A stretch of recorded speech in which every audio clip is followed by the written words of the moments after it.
The Toronto Maple Leafs, the Boston Bruins. It has been half a decade since these two teams met in the playoffs. Half a decade, 5 years pre-COVID. It could have easily been yesterday. Mm-hmm. Could have easily. The last time these two teams played each other, Matthews had just signed his extension. Zdeno Chara was still on the Boston Bruins. And the captain. Getting crushed by Trevor Moore. We had the entirety of Bergeron's time as captain in between. Wow. Isn't that crazy? Wow. Nazem Kadri. What a way to put it. Nazem Kadri was still playing for the Leafs. Nazem Kadri has a cup. That's right. That was 2 teams ago. That was 2 playoff suspensions ago. It sure was. Sorry, 1 playoff suspension ago. That's fair. Anyway, long story short, it's been a long time. But for Leaf fans, and rightfully so, there's a lot of scars from those 2 Boston series in the late 2010s and the one from the early 2010s too. Let's not talk about it. Game 7s, all of them. Unbelievable. What do we think this year? The Boston Bruins have been that unstoppable force. Everybody keeps waiting for them to age out, and they just will not. Let's start with Boston. Why does it work? Why does this keep happening? I've said it before. I'll say it again. The Boston Bruins draft Boston Bruins. They sign Boston Bruins. They trade for Boston Bruins. No team is better at identifying their guys to play their hockey better than the Boston Bruins. No one on planet Earth. You look at that team on paper and tell me any other organization would have any modicum of success with it. It sucks. That team stinks on paper. They do. But because they have such an organizational identity, we know what Boston Bruins hockey is. It's fast and it's brutal and it's mean and it's long. The nights there are so long. And honestly, I think they're the best coach team in the league. I've said it before. I'll say it again. Jim Montgomery coached that team to 65 wins last year.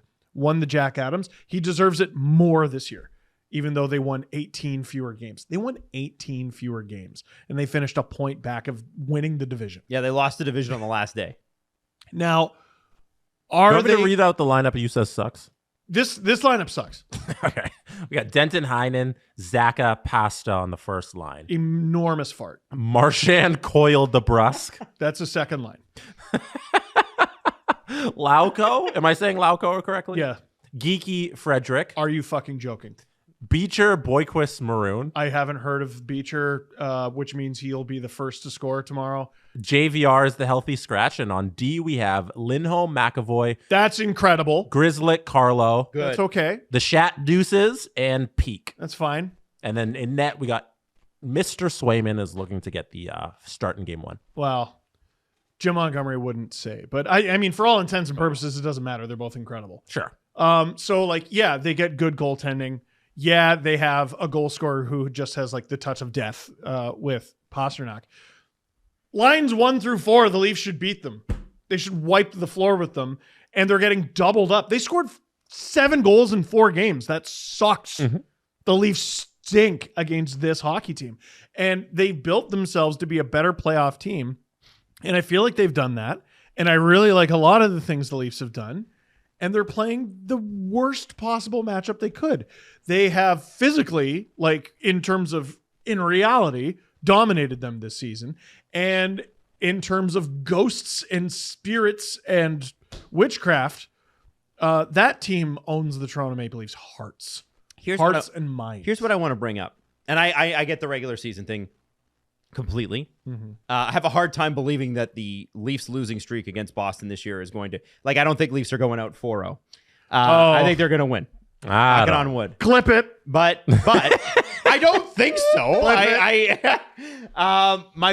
What I wanted to say is the last time that these two teams played each other, the guys that the Leafs needed to stand up were in their early 20s. We're talking about Austin Matthews. We're talking about Mitch Marner. We're talking about William Nylander. Tavares was on that team. Yep. Kadri was on that team. Tavares was the only guy to score in Game 7. There you go. Yep.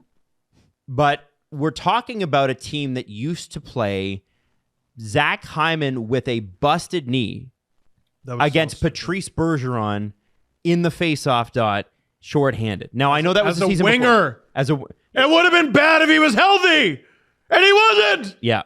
Mike! Yeah. Mike's such a dumb. I think I think that this, and then the second series, again, was a Mike Babcock coached series.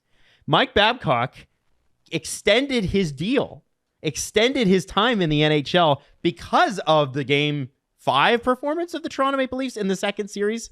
Like, you got to remember, Mike Babcock was coaching this team the last time. These guys were kids. This is the opportunity now, I think, for the Leafs' big three. And Tavares is fading a little bit. Mm-hmm. And that's okay, right? That's okay. This is what happens over the course of NHL careers. He's had a decent stretch. You need to have Matthews, Marner, Nylander playing at their best. They need to score. They need to make this happen. And by the way, they have the talent to dominate here. And I think they've got what they didn't have last time, which is they got some guys who are kind of jerks.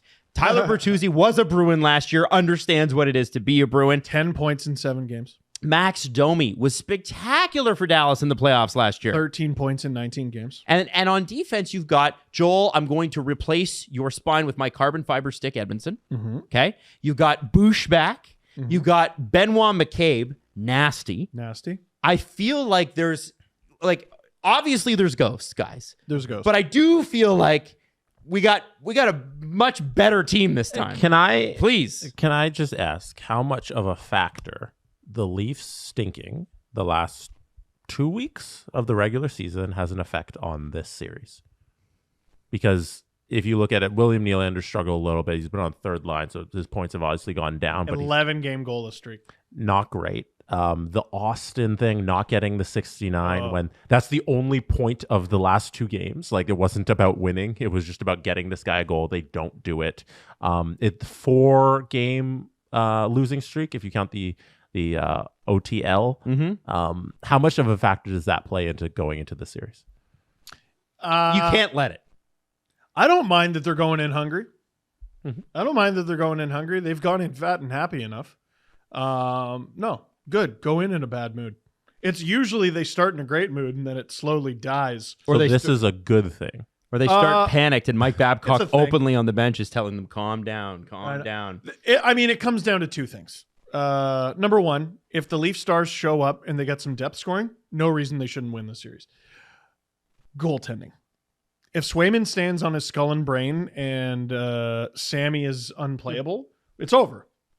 It's over. Like, don't even bother playing the thing. Like, you could probably at second intermission be like, oh, should we like go? Yeah. They don't stand a chance if Swayman's unreal. No. And then if you decide you can't use Sammy, then you're going to like, well, who hasn't been very... Since he's come back from his injury, hasn't been good at all. And then it's like, what, Martin Jones? Stop. No. You know what I mean? So in terms of lines 1 through 4, if they all show up, Leafs beat the Bruins. If it comes down to goaltending, Bruins beat the Leafs. Here's a fun fact. The last time Max Domi was in a series against Boston, he had 2 goals and 3 points in a Game 7 win.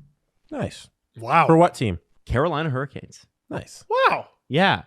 How many teams has Domi been on? 7? So many. Been on a lot of teams. A lot of teams. I don't remember his Carolina days. Carolina Domi's days were, I think he was traded from Columbus to Carolina at the trade deadline. Please sign a long-term deal just so you can stop. Yeah, I think he wants to. You know they sell those jerseys too, eh? Like, you can just buy them. Yeah. Like, you don't have to go around the league collecting all of them. You go to NHL shop, pick one up. I think he wants to stick around. And you know what? I like this. So, okay. All right. Let's talk about defense here specifically. Okay? Specifically the Leafs. Because it's going to be... the Bruins are fine. Yeah. They're fine. They're fine on defense. Yeah. How do we feel? We like... Poorly. Sorry. We like Benoit McCabe, but they do cough up some things sometimes, right? Yes. Phlegm. We like Bush and Riley, but that hasn't been great lately. You know how many people just yelled at their podcast device? No, we don't. So, but it was better than Riley anyone else. Yeah. For a bit. Yeah. Hasn't been great lately. Yeah. What do you do there?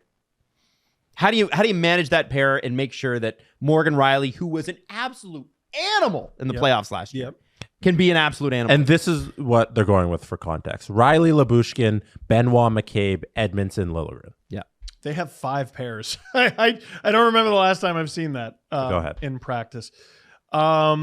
Listen, you have the option of bringing Brody into the lineup if things go sideways. The thing I think they're going to try first, though, if Riley Labushkin doesn't work, is Bush goes down to potentially with Edmondson. and Liljegren goes up with Riley. What's crazy is if they decide Lyubushkin Riley's not working, the very next game they could do Riley, Liljegren, Benoit, McCabe, Edmondson, Brody, which they were fiddling with at the end of the season. Edmondson, Brody. I didn't love it. Listen, this has to work. This is the best combination of 6 they have, honestly. If the Leafs take too many penalties, they're dead. Bruins have that touch of death back there. Leafs penalty kill sucks. So let's get to the prediction time. Steve, hold yours for last. Jesse Blake. What I've seen out of the Leafs this year is an ability to fight back. It's something that I haven't seen out of this Leafs team in the entire Matthews, Marner, Nylander era, is their ability to never be out of a game. And I think that'll translate to their attitude this playoffs. I don't think the Leafs are going to be out of any game this entire series, unless we get like maybe a blowout here or there. But I think in this series, they will be competitive every game. They're going to not be stopped by Swayman. They're going to be able to put up the goals. And in that case, when they can put up the goals, they can win. So Leafs in 7, demons are exercised. Adam. Jesse and Steve, and listening/viewing audience, I just want to say that I have a ton of faith in this year's Toronto Maple Leafs team. And I like them because they're tougher. I like them because they're meaner. And I like them because the vibes are pretty good. They seem to really like each other, but also go to war for each other. When someone even touches Matthews, Max Domi's all over them, getting mad, even if he's 19 years old. Who cares? Doesn't matter. Probably broke a knuckle on Simon Nemich's helmet, but yeah. That's okay. My point is this. I think this team is tougher. I think they are better. I think they can win, and I think they should win, and I think they will win, and I think they'll do it in 6 games. 6 games, Leafs. They do it at home. They do it at home, Steven. Go ahead, Steve. Stick to what you said, Steve. Don't be a coward. Don't be a coward. I don't know. Just why is that your assumption? History. Wow. Listen, History. there's a group of people fucking idiots who think I want the Leafs to lose because it's better for me. Fucking idiot. I don't know if that's how they pronounce it. It's way worse. It's terrible when they lose. It's actually so shit. Extremely damaging. It's so shit. Last year, my channel got more views than it's ever gotten. What happened last year? They won! They finally won a series. One friggin' series. That's all it took for it to be the best season I've ever had. That being said, Bruins in 7. That's your producer Drew does this every time. He bets against the Avs when he's like really nervous and wants them to win. Wow. Drew said Jets in 5, I think. Yeah, because he wants the Avs to win really bad. Yeah, no. The more down on the Avs Drew is, the more desperate he is for victories. Are you reading his book of strategy? No, I've just watched 4 Leafs Bruins games this year. I don't think it matters. It's a different season. Damn, Steve. Have some faith, Stephen Dangle. No, but here's the great thing. If they beat the Bruins, I get to then continue making videos like it never happened. So I don't care. I thought you wanted them to lose. Never mind. I'm kidding. All right, there's your playoff. Are you from the island of fucking idiot? According to some people, I am the king of it. No, baby. It's me. Hi, I'm your king. Enjoy. Let's see how this goes, boys. I'm nervous, but I'm ready.